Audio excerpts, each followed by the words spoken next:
Welcome to the hobby shop.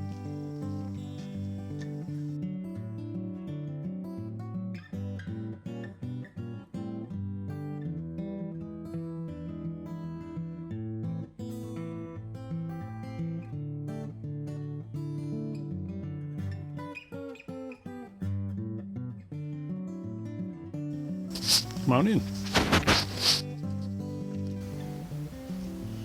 Well, we're here to charge the geothermal system with water first, and then with the antifreeze coolant. Okay, now these valves, very interesting. They have the ability to operate in different modes. This little indicator right here lets you know how they're going to operate in the 3 different positions. This one here will allow water to come.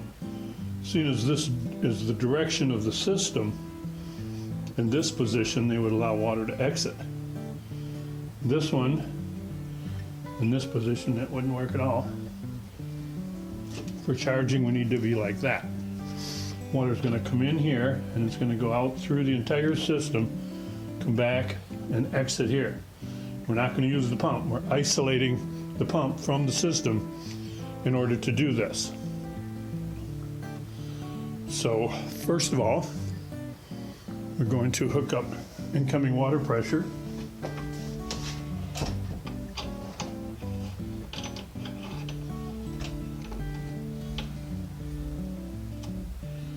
Okay, and when the water comes through the system, it'll exit here.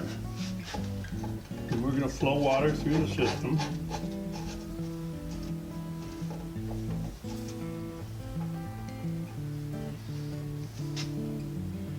I'm going to open this valve, and this one's open.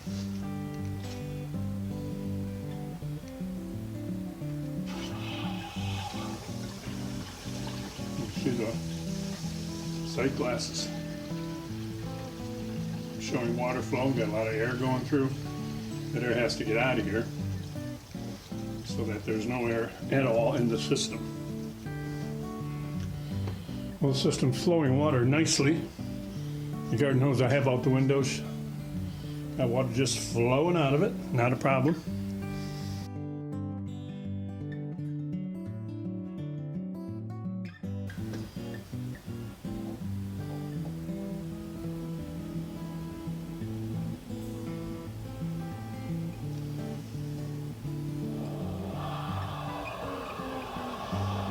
I want about 30 psi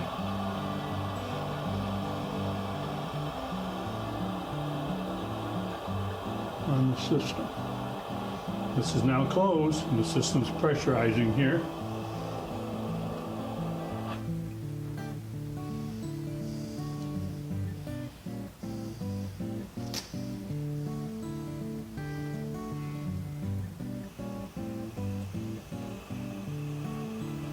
As I continue to add water, the bladder can is filling with water and compressing. This comes charged with originally 12 psi, and the bladder is expanded under that pressure, no pressure on the other side. As you add water, pushes against the bladder and compresses this air to half the space. So I must have it pressed, well, it's 25 now on both sides.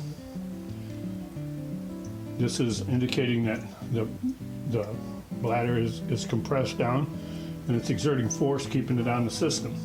As the system continues to operate, it's got to have the air removed from it. So the air bleed up here, as it goes through normal operations, will continue to take any bubbles out that remain. So now, that worked out quite well. System's full and pressurized. And that's off. Now the incoming water can be removed.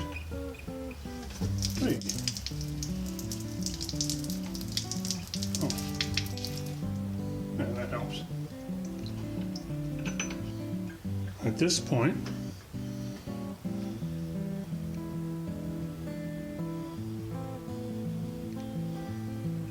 we should be able to operate the system normally.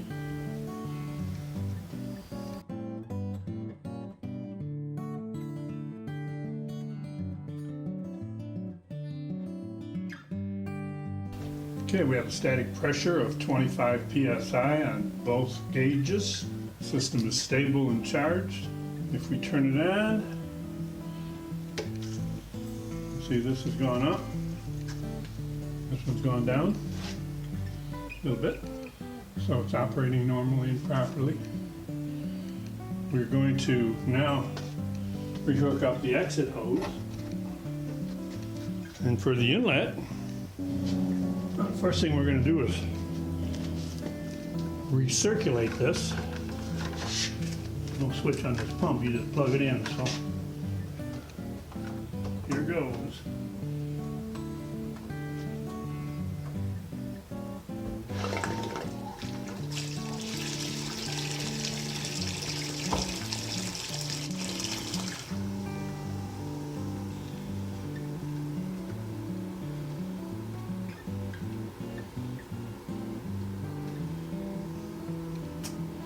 That's recirculating quite nicely.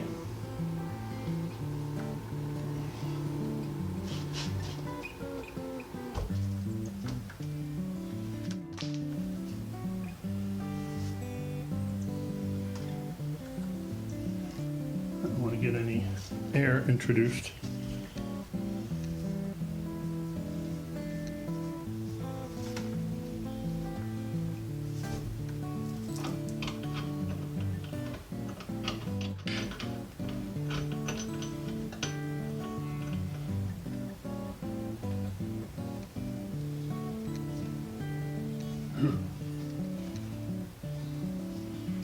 Well, I didn't pay for that much for that hose.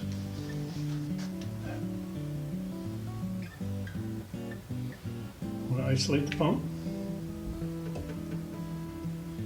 and allow this fluid to go into the system.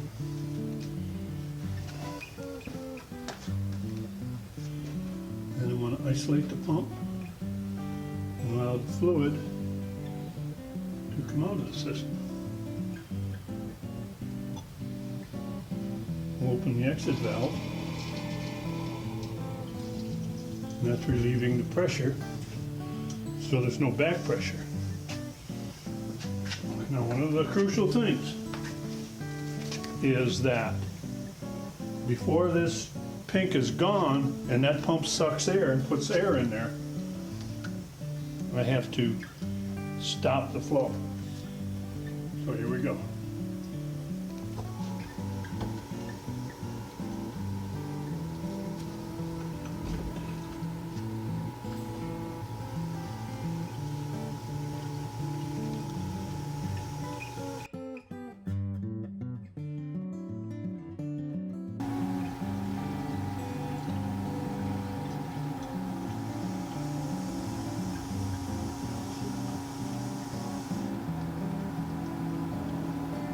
Going for pressurizing now. Pump doesn't put out much pressure.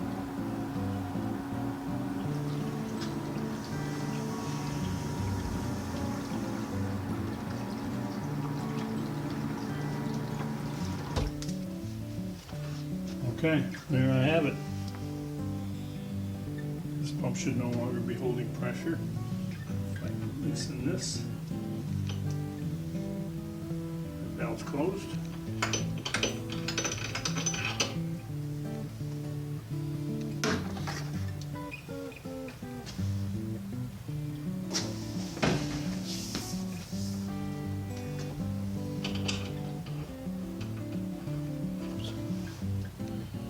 And now this is on.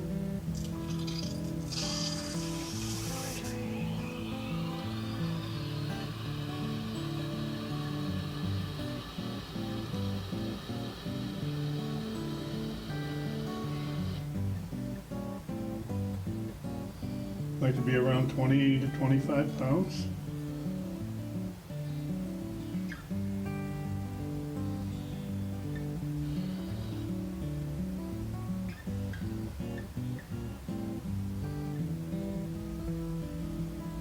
Okay. Reintroduced the pump.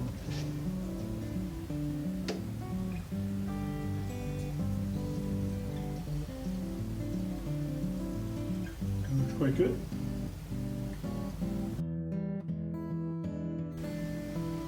That's what I was looking for.